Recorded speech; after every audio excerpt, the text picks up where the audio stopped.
Hello दोस्तों, आज हम ऐसी बुक के बारे में चर्चा करने वाले हैं जो 13 चीज़ें मानसिक रूप से मजबूत लोग नहीं करते हैं। इस बुक के लेखक एमी मोरियन ने लिखा है। इस किताब की मूल बातें बुरी मानसिक आदतों को ख़त्म करो और खुद को मजबूत करो। इससे आप सीखेंगे कि मानसिक रूप शक्ति से महज कैसे हासिल करें। ऐसी क्रांतिकारी तरीके जो एक पत्नी से लेकर शिक्षक से लेकर सैनिक और बड़ी कंपनी के सीईओ के सबके लिए फ़ायदेमंद साबित होती हैं। हर कोई जानता है कि रोज़ व्यायाम करने से, अच्छा भोजन करने से शारीरिक ताकत बढ़ती है, लेकिन कठिन समय के दौरान हम अपने आप अनुशासित में और मानसिक रूप से मजबूत कैसे बनाए रखें। अपनी मानसिक शक्ति बढ़ाने के लिए आपको पूरा नज़रिया बदल सकता है। इसके लिए व्यायाम और कड़ी मेहनत की ज़रूरत होती है, लेकिन इस किताब में बताइए कि खास तरीके अभ्यास और परेशानियों को ठीक करने के लिए मार्गदर्शन के साथ न सिर्फ आपकी मानसिक मांसपेशियों को मजबूत करना आसान है, बल्कि आपकी जीवन की गुणवत्ता को भी पहले कहीं बेहतर करना संभव है। अच्छा, एक बात बताओ, अपनी स्थिति चीज़ों को ज़िंदगी में लेकर किस तरह से सोचते हो? क्या आप ऐसे ही सोचते हो कि आपकी परेशानी दूसरों के मुकाबले ज़्यादा है? आप ज़्यादातर लोगों को क्या कहते हो यह बताते हो कि आपके साथ क्या बुरा हुआ है, ये की बजाय कि आपके साथ में क्या अच्छा हुआ है। क्या आपको ज़्यादातर समय चीज़ों के बारे में शिकायत करते रहते हो? वह अपनी अच्छी नहीं है कि वह बेहतर नहीं है? क्या अपने आप को पूरे दिन ऐसी चीज़ों को ढूंढने में मुश्किल होती है जिसके लिए आप अपने दिल को शुक्रगुजार हो? अगर आने जाने में आपको ऐसा लग रहा हो जैसा अभी आप कहीं इस तरह से सभी चीज़ों में विपरीत सोचना शुरू कर दो, जैसे आपकी ज़िंदगी दूसरों की तरह ही है, उनकी जैसी अच्छी है। ज़्यादातर समय यह सोचो और लोगों को यह बताओ कि आपकी ज़िंदगी में क्या अच्छा हुआ है, और चीज़ों के बारे में शिकायत करने के बजाय आप उनके सकारात्मक पहलू को देखें और उनमें फ़ायदा हासिल करने की कोशिश करें। हर चीज़ वह इंसान को जो विपरीत किसी तरह से मदद करें, उसके दिल से शुक्रिया कहो। अगर हम बातें करें अपने आप को माफ़ करने की, तो ऐसी स्थिति में जब आप अपनी ज़िंदगी में छोटी सी घटिया घटना के बारे में पूरी तरह से जानने की और उसमें आपकी सच में गलती है या भी नहीं, अगर है तो उसे कैसे सुधार सकते हैं, इसके बारे में विचार कीजिए। उसके लिए अपने आप को दूसरे को माफ़ करने के लिए कहने लगते हैं। अक्सर लोग माफ़ी के लिए इसलिए मांगते हैं ताकि दूसरों को ध्यान अपनी तरफ आकर्षित कर सकें। उसके लिए अलावा सोचते हैं कि दूसरे लोगों को दयालुता कैसे मिल सकती है। इसके अलावा उसके प्रति माफ़ी मांगना अप्रत्यक्ष रूप में दूसरे लोगों की मदद लेने में एक तरीका होता है, इसकी उम्मीद से कि दूसरे शायद उसकी कुछ मदद कर सके, लेकिन बिना वास्तविक वजह की माफ़ी या आत्म दयालुता महसूस करने के साथ साथ आपके लिए परेशानी यह है कि इसके आपका समय बर्बाद होता है, क्योंकि उतनी ही समय में आप उस घटना से संबंधित स्थिति के बारे में सोचकर उसे ठीक करते हैं जिस पे आप माफ़ी मांगनी नहीं पड़ती है, बल्कि अपने ऊपर गर्व होता है। इसके अलावा आपके अंदर से गुस्सा और अकेलापन जैसा नकारात्मक भावनाओं का जन्म लेना शुरू कर सकते हैं। इसी के साथ में आपको कई तरह से मानसिक स्थितियों और रिश्तों और भावनाओं परेशानियों का सामना करना पड़ सकता है। इसीलिए आज से बिना किसी परेशानियों का माफ़ करना बंद करें और अपने ऊपर दया वाले विचारों को नज़रिए से उत्साहित करने वालों को नज़रिए को बदल दें। जब भी कभी आपके साथ में ऐसा हो तो सोचें कि आप इस समाधान को दूसरे सकारात्मक नज़रिए से कैसे देख सकते हैं। आपके अपने सबके करीबी इंसान को आप इस परेशानी से संबंधित क्या सलाह देंगे ताकि वह कभी ऐसी परेशानी में न फंस जाए। यह सोचें कि इस परेशानी से निकलें क्या तरीके हैं और इस तरह से खराब आदत को ख़त्म करने के लिए बेहतरीन तरीका और शुक्रगुजार बने। उस घटना से संबंधित लोगों, चीज़ों आदि के प्रति कैसे शुक्रगुजार बने, क्योंकि ज़िंदगी में जो भी होता है अच्छे के लिए होता है। यह तो आपको कुछ नया करने सीखने के लिए, ज़िंदगी में आगे बढ़ने के लिए है। वे अपनी शक्ति नहीं देते हैं। जब कोई इंसान किसी दूसरे इंसान से नफरत करता है या फिर उन पर आरोप लगाता है जो जाने और अनजाने में अपनी ज़िंदगी, खुशी और स्वास्थ्य आदि की चाबी दूसरे इंसान से हाथ देता है, और लेकिन मानसिक रूप से मजबूत लोगों के साथ में ऐसा नहीं करते हैं, और ऐसा नहीं करना उनके लिए इस तरह से मददगार साबित होता है। उनके सोचने और बातचीत करने का तरीका बदलने लगता है, जिससे हम किसी भी काम को किसी दूसरे दबाव में करने के लिए बजाय अपनी इच्छा को करने को प्राथमिकता देने लगते हैं, जो वास्तव में हर इंसान चाहता है। इसके अलावा दूसरों से नफरत न करने और आरोप न लगाने और दूसरों के साथ में अच्छे संबंध बनाने में मदद मिलती है। अब दूसरों को किस तरह से प्रतिक्रिया करेंगे, इस बारे में सोचने से और व्यवहार करने का मौका मिल सकता है, और आप इस बात से पूरी जिम्मेदारी लेने लगते हैं कि अपनी ऊर्जा और समय को कहाँ और किसके साथ में खर्च करना चाहिए। दूसरों को माफ़ करने की भावना दिल से आने लगती है। आपको एक पीड़ित वाली सोच को बदलकर एक योद्धा वाली सोच को अपनाने का मौका मिलता है। उदाहरण के लिए, मुझे यह काम करना पड़ेगा क्योंकि मेरे मालिक ने कहा है कि, या उसने ऐसा कहा है कि उसे ख़त्म करके ही आप एक योद्धा वाली सोच बना पाएंगे, जैसे कि यह काम करना चाहता हूँ क्योंकि मैं वह हासिल करना चाहता हूँ आदि।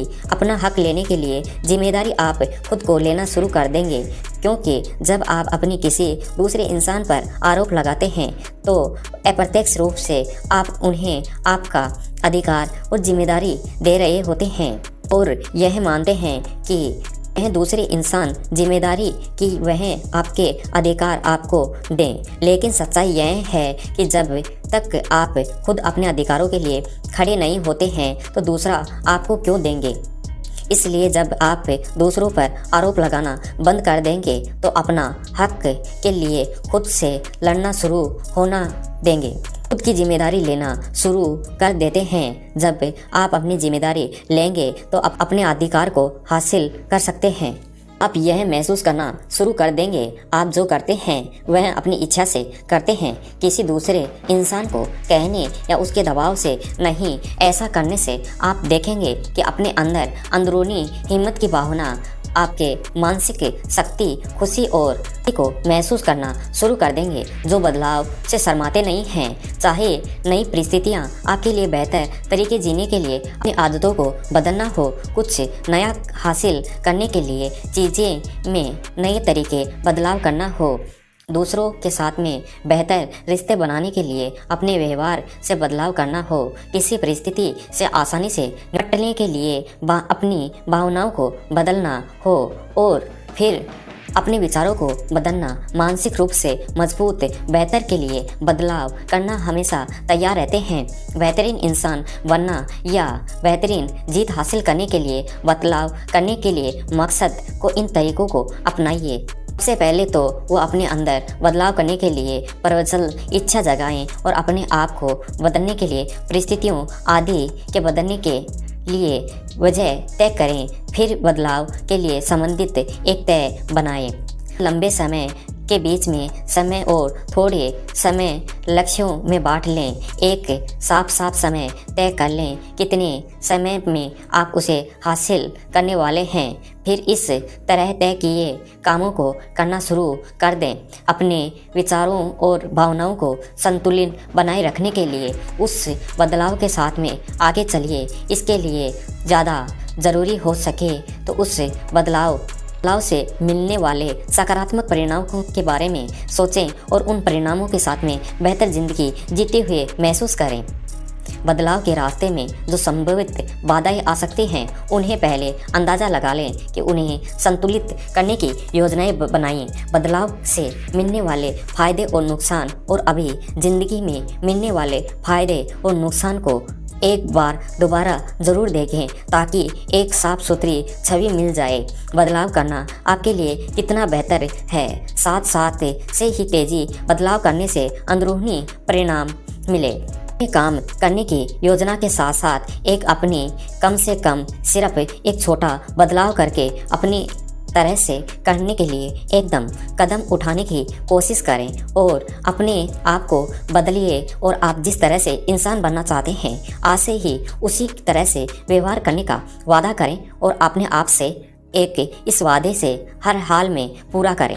तो ये ना करें कि बदलाव के बारे में सोचने को ही नज़रअंदाज कर दें। ये सोचना ही जब आप एक अच्छे मुकाम पर पहुंच जाएंगे तब कुछ अलग करेंगे। भावनाओं के रूप में से एक अपने आप को काम करने के लिए तैयार ना करें और वास्तव में ही आपके फ़ायदेमंद है, क्योंकि कभी कभी ऐसा है कि तर्क रूप से कोई चीज़ हमारे लिए वास्तव में ही फ़ायदेमंद होती है, लेकिन कुछ समय के लिए भावनात्मक दर्द की वजह से कई लोग उसे नहीं करते हैं। बनाना और आप बदलाव क्यों नहीं करना सकते और बदलाव के बिना सकारात्मक पहलू के बारे में सोचे हुए सिर्फ उनके नकारात्मक पक्ष पर ध्यान देने और अपने आप को इस बात के लिए मनवाना। बदलाव तो आपके कभी भी कर सकते हैं, लेकिन आपको लगता नहीं कि बदलाव की ज़रूरत है, पर बाद में ज़रूरत होती तो कर लेंगे। बदलाव तभी करना जब ज़बरदस्ती हर हाल में करना पड़े। उनके नियंत्रण में नहीं है, वह उस पर ध्यान नहीं देते हैं। इस तरीके को अपनी ज़िंदगी में अपनाकर मानसिक रूप से मजबूत बनाने के लिए इन कदमों का पालन करें। तक संभव है वहाँ तक अपने कर्मों की जिम्मेदारियाँ दूसरों को सौंप दें और जो करने के लिए, ताकि आपके पास ज़्यादा ज़रूरी काम करने के लिए पर्याप्त समय बच सके। जब भी आपको महसूस हो सके आपको काम करने और दूसरे की मदद से ज़्यादा आसानी से काम हो सके, तो बिना किसी शर्म के उनके मदद मांगे परेशानियों पर ध्यान देकर परेशान होने के बजाय जिनका आपका समाधान नहीं हो सकता है, ऐसी परेशानियों पर ध्यान दें और जो आपको नियंत्रण में जो आपको ठीक कर सकते हैं। दूसरों के नियंत्रण की बजाय प्रभावित करने की कोशिश करें। दूसरों को अपने आदेश या काम के जरिए करने के बजाय अपने तो उस काम के उन्हें ज़्यादा अच्छी तरह से करके दिखाएं। दूसरे लोग जो आप उस काम को अच्छी तरह से कर सकते हैं उनका उदाहरण बाकी लोगों के सामने बनाए रखें, ताकि बाकी लोग प्रभावित होकर तरीके से अपने काम में करने लग जाएं। जो विचार आपके नियंत्रण में हैं, जो नहीं हैं, उनके लिए संतुलन बनाए रखने हैं। काम के दौरान कई बार ऐसा होता है, कुछ ऐसी होती हैं जिनके बारे में सोचना ज़रूरी नहीं है, वहीं बाकी चीज़ों ऐसी होती हैं जिनके आप किसी और करवा सकते हैं। इसलिए अपने आप को ज़रूरी कर्मों के बारे में आप सोचें और बाकी कर्मों को दूसरे को दे दें। अगर उसके बारे में आपको सोचना ज़रूरी है तो उसके लिए समय निकालें और उसी समय की परेशानी का समाधान के बारे में सोचें, बाकी कार्यों को पूरा करें। तो यह ज़िंदगी में नहीं करना कि सब कुछ अपने आप को कोशिश करने के लिए दूसरे से इसे सही करने से नहीं कर सकते हैं, और सब कुछ अपने आप को कोशिश करना क्योंकि आप सोचते हैं कि आप बिना किसी मदद के कर सकते हैं। ऐसी चीज़ें के बारे में सोचना समय बर्बाद करना जो आपके नियंत्रण में नहीं है। दूसरे को ऐसा काम करने के लिए कहना जो आपको लगता है कि यह नहीं करना चाहिए, बिना सोचे कि कैसा महसूस कर रहे हैं। अंतिम लक्ष्य हासिल करने और संबंधित दूसरे तत्वों और चीज़ों को प्रभावित कर सकते हैं। इसके बारे में बिना सोचे कामयाबी भी पूरी जिम्मेदारी सिर्फ अपने ऊपर लेना। वह हर एक चीज़ खुश करने के लिए चिंता नहीं करते हैं। मानसिक रूप से मजबूत बनने के लिए इस आदत को अपनी ज़िंदगी में लाने का मकसद से फॉलो करें। अपने मूल्य को पहचानें और उसके अनुसार व्यवहार करें, मूल्यों को आसान शब्दों में समझें। जिस धर्म को आप मानते हैं, जो काम करते हैं, उसे खुश और कामयाब करने रहते के लिए नियमों अनुसार को जानें और उसके अनुसार व्यवहार को करने की कोशिश करें। किसी के अनुरोध पर आप कहने से पहले भावनात्मक रूप से जागरूक बनें। अगर आप काम को करने के लिए आपको भावनात्मक रूप से खुशी और संतुष्टि की भावना महसूस हो रही है तो उस काम को करें, वह नहीं करें जो ना करने की कोशिश करें। आप किसी काम को नहीं करना चाहते हैं तो उसे करने से मना कर दें, जबरदस्ती करने की कोशिश ना करें। संघर्ष और टकराव से जुड़ी असुविधाजनक भावनाओं को सहज करना अभ्यास करें। दोस्तों, जिंदगी में ये काम ना करें जो आप हैं उसे और अपने मूल्यों के किनारे पर किसी काम को करना और किसी और भावनाओं के बारे में सोचना, बिना भावनाओं के बारे में सोचना कि कैसा महसूस हो रहा है, बुलाने पर चले जाना और बिना सोचे वहाँ पर जाना आपके लिए एक अच्छा चुनाव है या नहीं।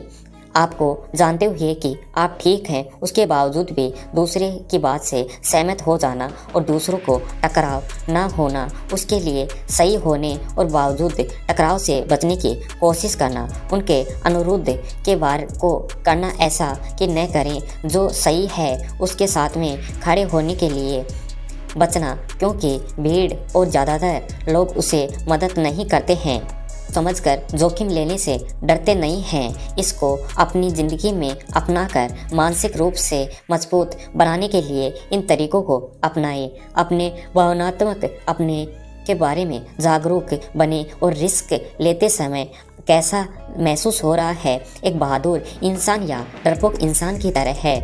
रिस्क को पहचाने, आपको चुनौतीपूर्ण लगेगा, जैसे कि ज़्यादा पैसा कमाने के लिए दूसरों की परेशानियों को ठीक करना के लिए एक नया काम शुरू करना, दूसरों को अच्छे रिश्ते बनाने के लिए अपने व्यवहार में बदलाव करना और दूसरों को अपना प्रभाव छोड़ने के लिए अच्छी बातचीत की कला सुधार करना आदि। जोखिम लेने से संबंधित निर्णय से समय आपको पीछे रोकने वाले और करने वाले विचारों को पहचानें। जोखिम में आप लेने जा रहे हो उसे संबंधित ज़्यादा से ज़्यादा जानकारी से अपने आप को शिक्षित करें। कोई एक निर्णय लेने से नहीं, हर जोखिम के बारे में सोच विचार करके उसके बारे में जानने में कुछ नया ज़रूर लगाएं। ज़्यादातर छोटे और बड़े जोखिम से लेकर अपने उससे मिलने वाले करें ताकि अपने आप को बेहतर बना सकें और आने वाले समय में बेहतर महसूस करने के साथ में अच्छा निर्णय लेते कम से कम जोखिम से साथ ज़्यादा से ज़्यादा फ़ायदा मिल सके। यह न करें कि ज़्यादातर बड़े दरों वाले जोखिम वाली चुनौतियों से एक बार लड़ने के बजाय उन्हें छोटे छोटे हिस्सों में बांटकर जोखिम लें। बिना सोच विचार के जोखिम न करने की कोशिश करें। आज का वीडियो आपको कैसा लगा? ये बुक समरी आपको कैसी लगी? हमें कमेंट करके बताइए। अगला वीडियो आप किस बुक समरी को देखना चाहते हो, ऑडियो बुक सुनना चाहते हो, हमें कमेंट करके बताइए। अभी तक हमारे चैनल को सब्सक्राइब नहीं किया तो सब्सक्राइब कर लीजिए। वीडियो को शेयर करना ना भूलें।